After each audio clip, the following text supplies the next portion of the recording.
You have to be careful about making a weird show or watching a weird show. Hello! This is Greg Smalley on Pod 366, a Weird Movies podcast. Joined today by Giles Edwards, the indefatigable, Right. yeah, It's hard to get me tired. he can't be fatigued. All right, we have 10 items of news, weird movie news to cover this week. So we're going to jump right in, but I should, before I forget, mention that we do have guests scheduled for the future. Not next week, but 2 weeks from now, we will have Corey Santilli from In the Mouth, the movie at Slam Dance that Giles has recently reviewed. And we will also have no date scheduled, but we will have the Ryan Kruger, the director of the Street Trash remake and of Fried Berry, and an actor from Street Trash to be named later. And we have not scheduled a date for that yet, but it will be sometime probably in March in the near future. So exciting times. We need to get back to having more guests, so we are working on that. But let's go through the news and new releases of this week. Giles, can you see this spread in front of you? I can. That looks like, I see 11 items. yeah, well, there's one of them has two, so Oh, it's quite a busy spread. So I'm going to start off with one that can probably be, it's not very large. There we go. Dispense with fairly quickly. Giles, do you want to just describe? We've seen this image before. It's cropped, but you can describe it. This is a sculpture bust-sized portrait of an icy-looking, noble-looking woman. White hair, white, tall collar, turtleneck-looking thing that mimics snow. A regal expression of disdain, maybe, I don't know, on her face. Her eyes done up heavily with an icy, frosty colored bit of eye makeup there, and she's in front of a backdrop of black with flits of stylized snow. So yes, oh yes, and on top of her head, icically, snowy, reflecty, mirrory tiara kind of thing. Right, and there's some text there. Can you read the text? Yes. Apparently, Silver Bear Outstanding Artistic Contribution for the Creative Ensemble was awarded to the Ice Tower. Correct. So we mentioned the Ice Tower last week as a from Lucille Hadavali, whose name we can't pronounce, but who did Innocence, which is a canonically weird movie, and has done some other. All her movies are weird and arty and of note to us. So this did win a special award at the Silver Bear. It did not win one of the top 3 awards, but the jury, which was led by Todd Haynes, felt that it deserved a special award, which are given out at the jury's discretion, and this time for outstanding artistic contribution, which sort of encompasses art direction and sound design and production design all together as a team. So we're excited for that because we were looking at this film and to see that it got some recognition. And also additional news about the Ice Tower. It has been picked up for U.S. distribution, as I thought it would, by Yellow Veil Pictures, which I'm not sure is a good thing or a bad thing. It either means that bigger companies passed on it, or that Yellow Veil is getting better movies. I don't know which of the two is the case, but one of those two. But speaking of Yellow Veil, here's another one that they are releasing. And this is going into theaters this week. Limited release, obviously. But can you tell us what we're looking at here in this rather wild looking poster, Giles? Yeah, this is a sort of montage style portrait, all the white, black and would be black and white, except it's black and magenta. Figure in front of a blue, lightly fluff clouded sky. And this figure seems to be exhaling from a heart centered in their mouth. And their head from the bridge of the nose and up seems to be a two-story house. Some Let's see, added little artistic flourishes are kind of chalk-like devil horns coming out of the side of this head, while simultaneously there is a flattened oval suggesting a halo atop the head as well. So I guess there's some question as to whether this entity with the top of head being a house thing is good or evil, or perhaps both. And it has a title. And it does. Can't read it? Rats? Rats. Yeah, Okay, rats. sorry, I was It's the title is kind of squiggly, but I think it's kind of mimicking graffiti style. yeah, yeah. Okay, that this It's is a all little hard falling to into read, I place guess. now. So yeah, but Yeah, no, yeah, I saw this at Fantasia, quite enjoyed it, and yes, would be interested to have another member of the team give this a look, as it was rather on the fence for me, and being toward the end of the festival, I was kind of feeling like I'd already hit my quota for yeah, Apocrypha candidates, so this definitely merits another look. yeah. It's I just saw the trailer. That's all. The trailer does look pretty wild. There are uh, references thrown out to John Waters' style. Would that Hmm. be accurate? Although, Yeah, definitely Waters element. Yeah, the filmmaker very obviously inspired by John Waters and such movies.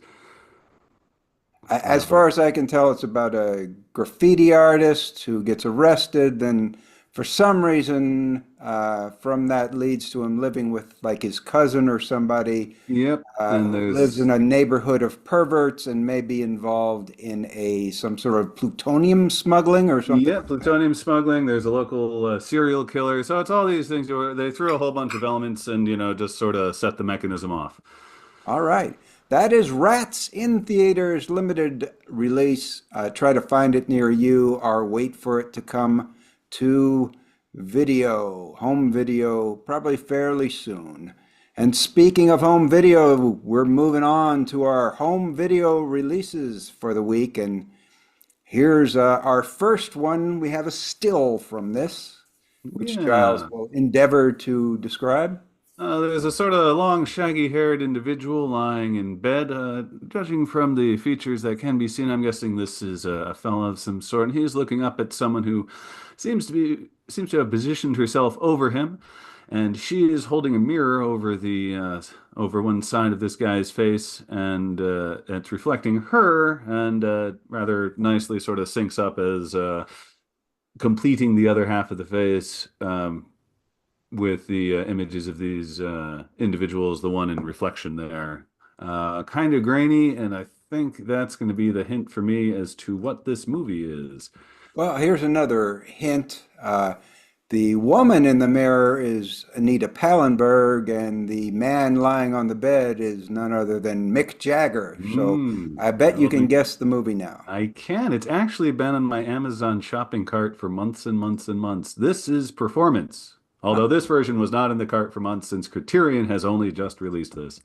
Yeah, Criterion got the rights to the psychedelic cult movie starring Mick Jagger, Performance, co-directed by Nick Rogue and I believe it was Donald Trammell, who was mainly a writer, but has fooled around with directing and is involved with a number of weird movies.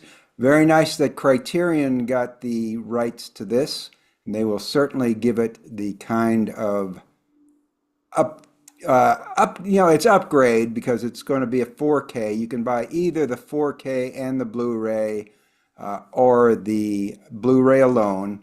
And of course, it's going to come with all those documentary special features and interviews that Criterion always stuffs their discs with, plus the nice packaging, the design, and the essay that comes with every Criterion release. Criterion collectors, take note, Performance is now in the Criterion Collection. And Giles, since you had it in your shopping cart, does that mean you haven't seen it yet, or? I have not seen it yet. I heard a good thing about it from a social media's buddy about, I don't know, year and a half ago that I remembered that I do want to see it. You heard something good about it from us because I put it on the list of the weirdest movies ever made. Oh, okay. Well, So what that, am I waiting for? Geez, John. yeah, you're a little late on it. Okay, but let's move on to this. Um, so I said that, well, go ahead and describe the still, Giles, if you All would. right, we got a dilapidated, I'm going to guess former garage or warehouse interior. There's one of those tall up opening doors where the door itself spirals around and collects at the top. You might see at a garage. This place has not been painted in quite a while, and I wouldn't be surprised if a number of the windows we see in the back corner are smashed open, and there's debris, litter, sort of hobo bedding strewn about, and center. Oh yes, and of course, how can I forget the colorful little flags going back and forth, suspended along the walls. In the center are two figures. One, a gaunt, and I'm just going to say a goatee, crazy-looking kind of person, whom we have seen before this still came about, and going up to just above this tall, gaunt character, who I will add is wearing only gloves and a pair of pants, showing off his tattooed and what have you chest. But going up to just above his knee is a small blue entity in a small pair of pants, small white shirt.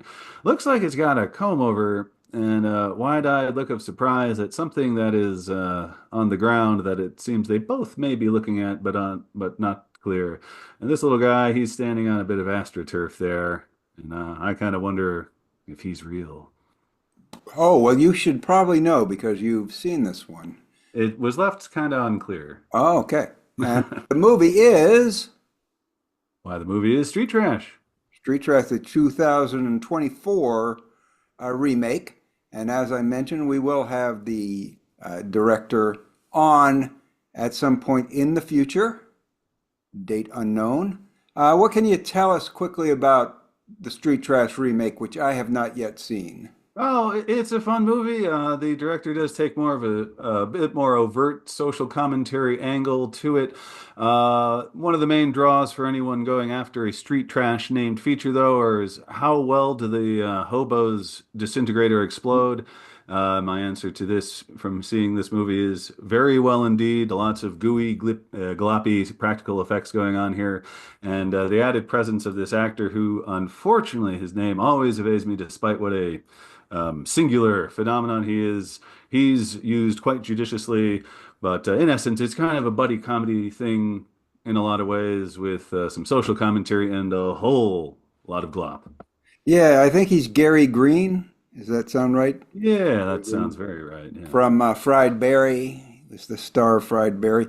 As I understand it, he takes a much smaller role in this one, but still kind of Yeah. important cameo. Oh yeah, yeah, important, always memorable, and he is in this crew, and I'm not giving that much away here. The entity that we see beside his knee is visible only to his character. Ah, sort of like a kazoo from the Flintstones. Yes. Okay. That is Street Trash 2024. It is now out on Blu-ray, was previously available on VOD and on Blu-ray overseas. It came out 1 week earlier. Now we have it here in North America. And also you can get it in Europe. So wherever you live, you have no excuse not to buy it. All right. And speaking of another physical media release, here is one that Giles can describe the still. All right, we've got a hazy, probably a sunset, I'm going to guess deserty scene, judging from the slight undulation and color tone of the base terrain that complements the oranges of the skies quite nicely. There are three figures in this, one of them barely visible, planted right in the foreground, long set of stilts leading up to just the base of a pair of legs. And then in the center, we see effectively a full figure so done up with a set of stilts that I'm going to guess are somewhere between 8 and 10 feet tall and a long walking stick to accompany it. Ragged, kind of desert, nomadic kind of garb on all the individuals here, as it looks like this is their home that they've adapted to by, I guess, touching the ground as little as possible. Yeah, and do you know the name of it? Yes, this is a still from Gwen and the Book of Sand. Yes, Gwen et le Livre de Sable.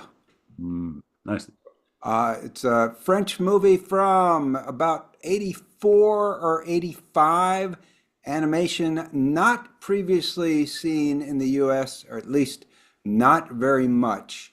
And it's from Deaf Crocodile, who we keep neglecting to. Deaf Crocodile seems to be releasing new, bizarre animation, most of it from Europe, especially Eastern Europe, every week. And we have been sort of negligent in covering their releases because they don't, you have to track them separately by visiting their site, and I've been neglecting to do that as much as I should. But they pretty much have something new that's interesting and fairly unknown coming out, it seems, every week. And this is the latest one. As I say, it's French animation in the style maybe of Fantastic Planet, or at least in the tradition of Fantastic Planet. Post-apocalyptic tale about a teenager and a 173-year-old desert nomad. Everybody travels by stilts in this future post-apocalyptic world, and they go searching for a young boy who's been kidnapped by some sort of rival gang, and apparently there are lots of surreal elements. Do you know anything else about this, Giles? No, nothing beyond the blurb that we will be providing the link for. This does look fascinating. I'm seeing comparisons to, let's see, Miyazaki and Oshii, so definitely something any fan of cartoons should hunt down. I didn't. Did you see the trailer? I neglected the trailer. Yeah, I did. It looked exciting. It looked like a good, child appropriate level of adventuring, but not any sort of dumbed down kind of thing. A lot of excitement and a lot of cool animation in a style that for someone who's more versed in US animation and getting more into Japanese style animation, this slightly different bit of visuals is particularly interesting for someone like me. Yeah, the figures are kind of graceful and elongated as opposed to more naturalistic and chunky.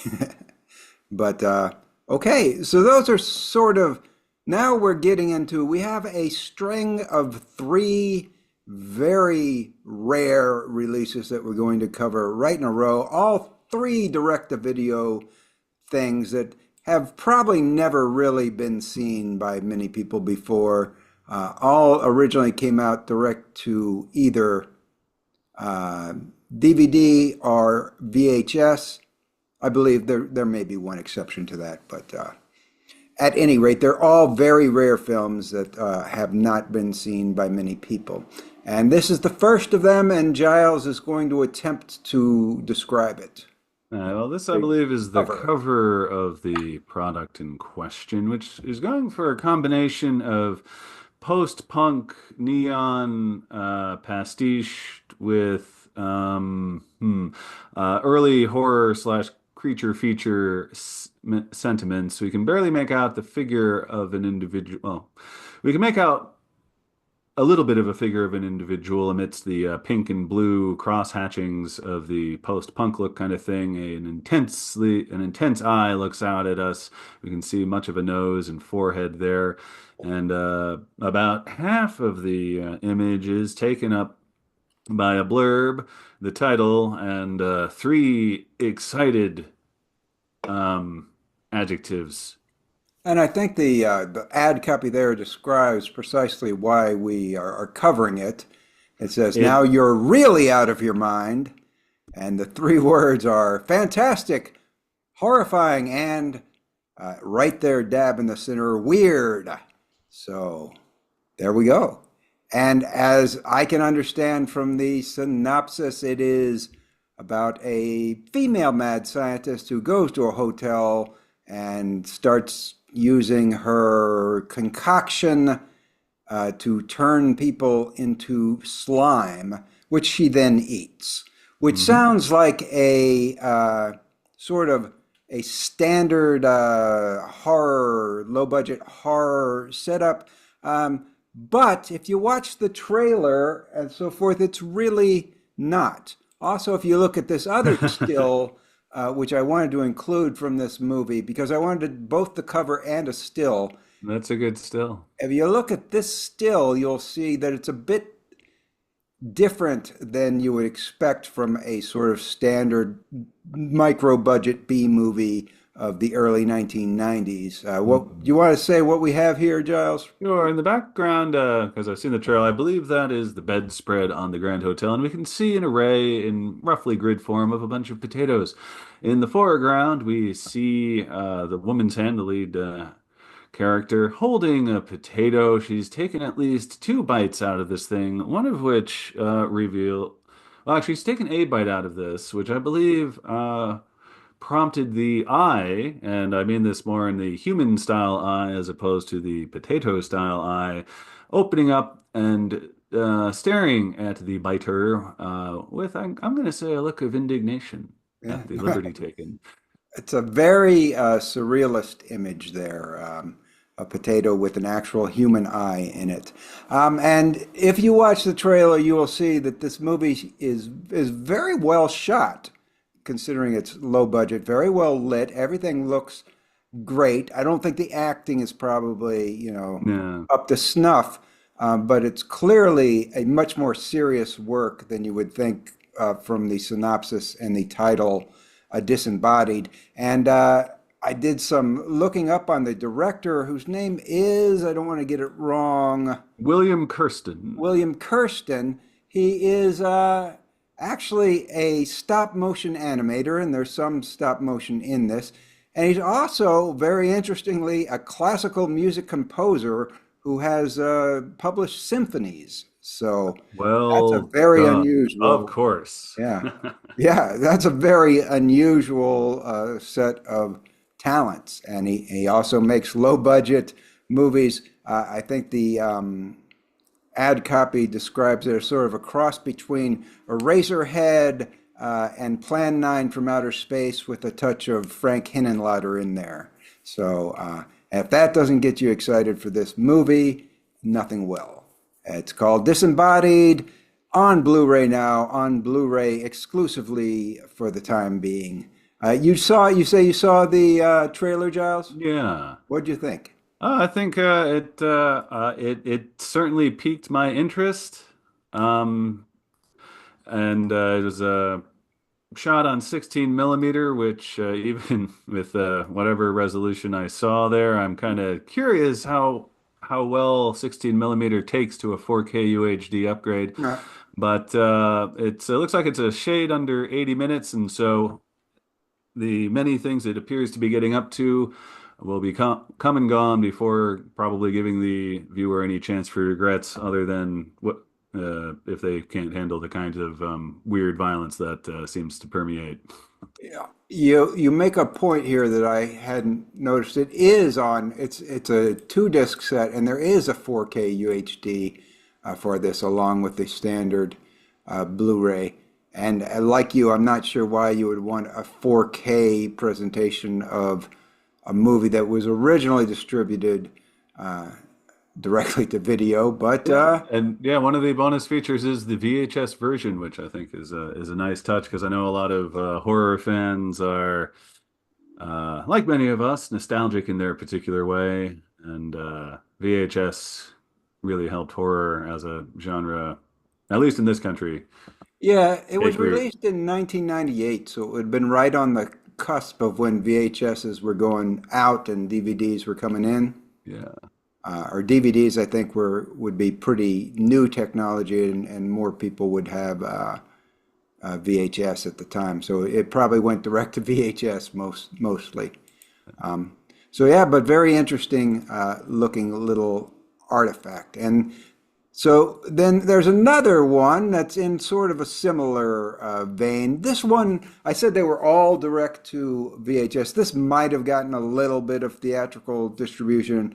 I'm not sure. Maybe played a drive-in somewhere, but not very much.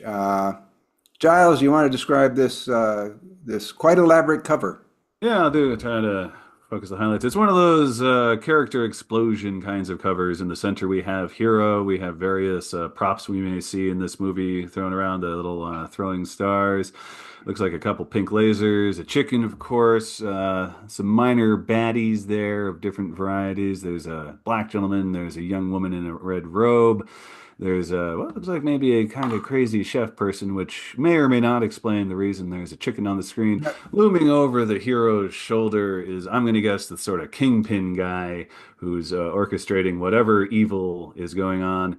And his head is positioned near what looks like a console or CCTV monitor. And there's a kind of 80s future veneer going on with this, as I suspect is appropriate for the release date of this particular motion picture. Yeah, which was 1984, if I'm not wrong. 84 or 85, I believe it's 84. And the name? Furious Visual Vengeance. Part Yeah, of, I Visual guess, Vengeance is the name of the releaser. So it's a Visual Vengeance release of Furious. It's just oh, okay. Yeah, I wasn't, yeah, I saw some things that this was part of a block of something and I didn't quite put it together. yeah, it's a little confusing because it's Visual Vengeance releases it, but it's actually being DVD or Blu-ray release is being credited to a different company, which I don't understand. But it's a Visual Vengeance edition of Furious, which is an American made, despite looking sort of like a Hong Kong Shaw Brothers Chopsaki. It's an American release. Everybody speaks English. The Asian characters are Asian Americans, and it's kind of wild. Did you see the trailer by chance? I did, and again, there was a lot going on, less in the creepy, goopy way from Disembodied, as makes sense. This being looked like a non-stop martial arts bit of outlandishness. Yeah, but I think it's not one of those so bad it's weird movies as much as it is a deliberately absurd take on the genre. Yeah. Oh, yeah. One thing. Yeah. Now that I remember, it does. Yeah, absurd is right. There it seems to be at least a trio or more of goons in the movie who are styled very much off a specific Devo look from the era. Yeah, there's a new age kind of band in it, and new wave band in it, and they did a do to do do do do do do to do do do do do. A character does that, which of course is the Bob and Doug McKenzie theme song, which kind of tips you off that this is a comedy, right? Nudge, nudge, wink, wink. And there is a very strange scene that's included in the trailer that's kind of funny, the go home scene.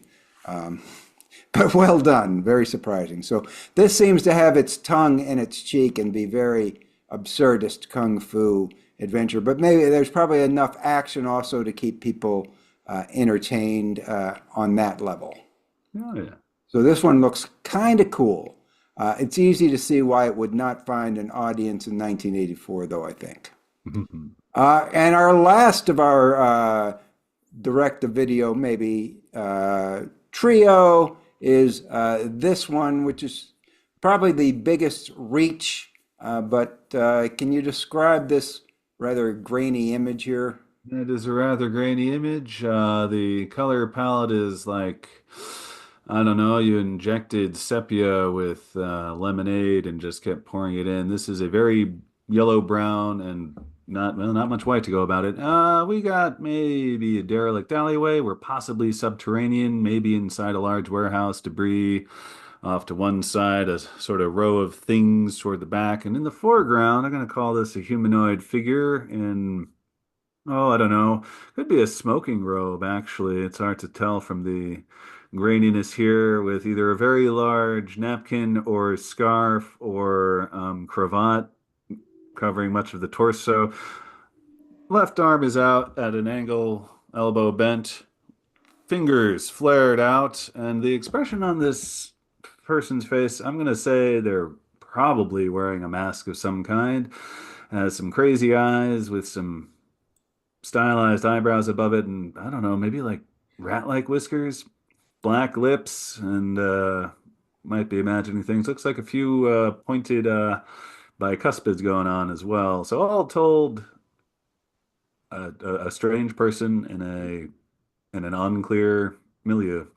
Yeah, it's very blurry type image. It's solarized, which um, sort of negative, a negative image Oh, okay. Yep. to make it even look stranger, but very cheap looking kind of effect. Somewhat effective though. It's from a movie called, do you know the name? I can only guess because from the links, is this from Jacker or Jacker 2? I'm suspecting this is from Jacker 2. Okay, because yeah, I clicked on that link for the Amazon thing, and they insist, at least to me, that this volume doesn't exist. Oh, well, uh, I probably sent you the incorrect link then. Well, I did. I also tried to look it up and found, well, had no luck. But anyway, Well, I okay. have a link that goes there that you, the reader at home, can follow to Jacker and Jacker 2, Descent into Hell. Jacker is a, these are from Saturn's Core, who are direct-to-video specialists, revivalists who put these things out on Blu-ray. I don't think this is 4K UHD. I think it's just Blu-ray. Thank goodness. It would be kind of a waste.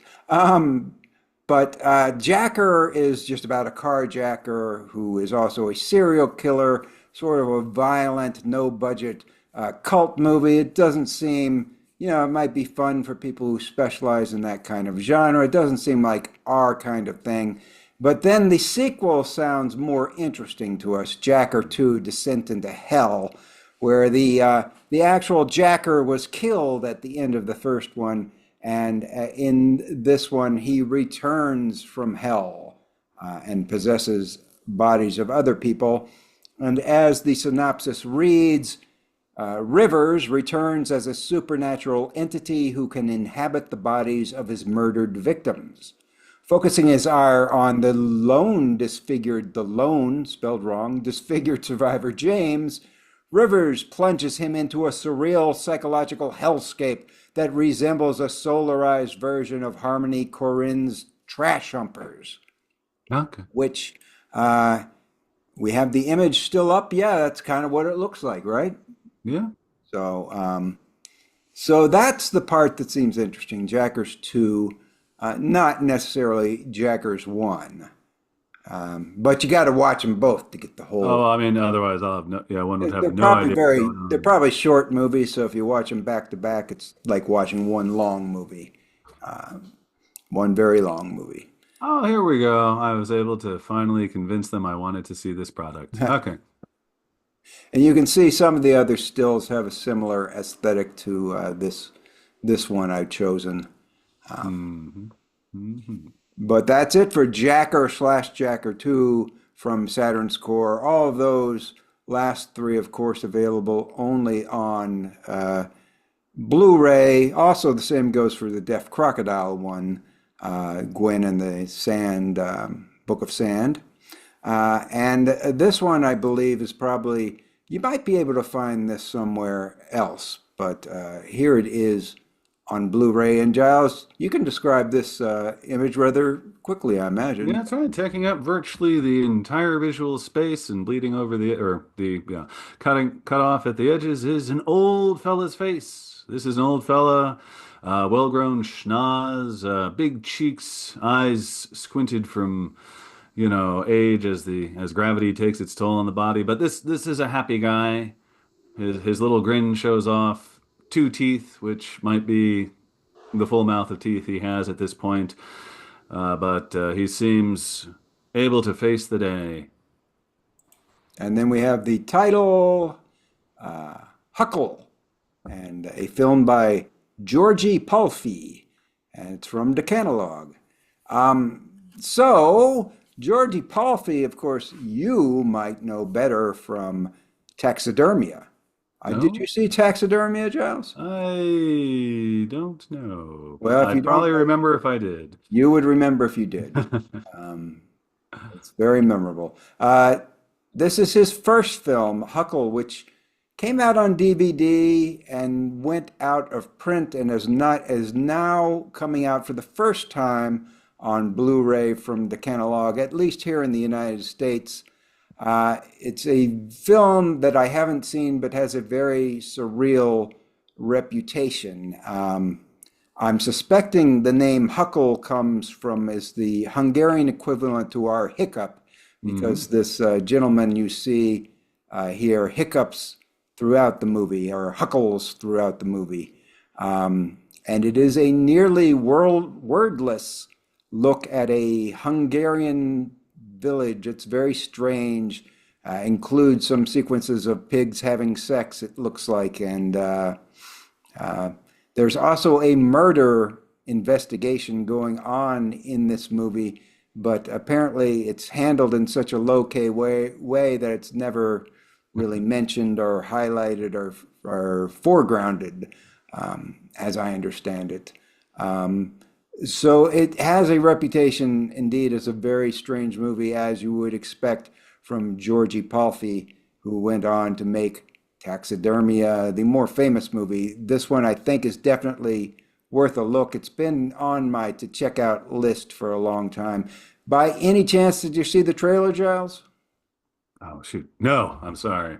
I didn't send you the link, so that's No, that's all right. you I would meant have to. had to I checked out the other ones, but yeah, this. you would have Uh, had to seek it out on your own. But yes, that it's pretty much where I got my description from, was from the watching the trailer. So that's Huckle, a very interesting film, and that one is on. You can rent that on VOD, as I suspected. And this last one, also a Blu-ray release. Giles, would you? All right, I did see the trailer for this. This, I believe, is a diner interior, and in the foreground is a heavy-set, sad-looking individual with white face on and big tears makeup onto the eyes, wearing a purple religious-themed clown outfit. There's something of a mitre motif going on with the headgear there, and otherwise, so obviously a performer.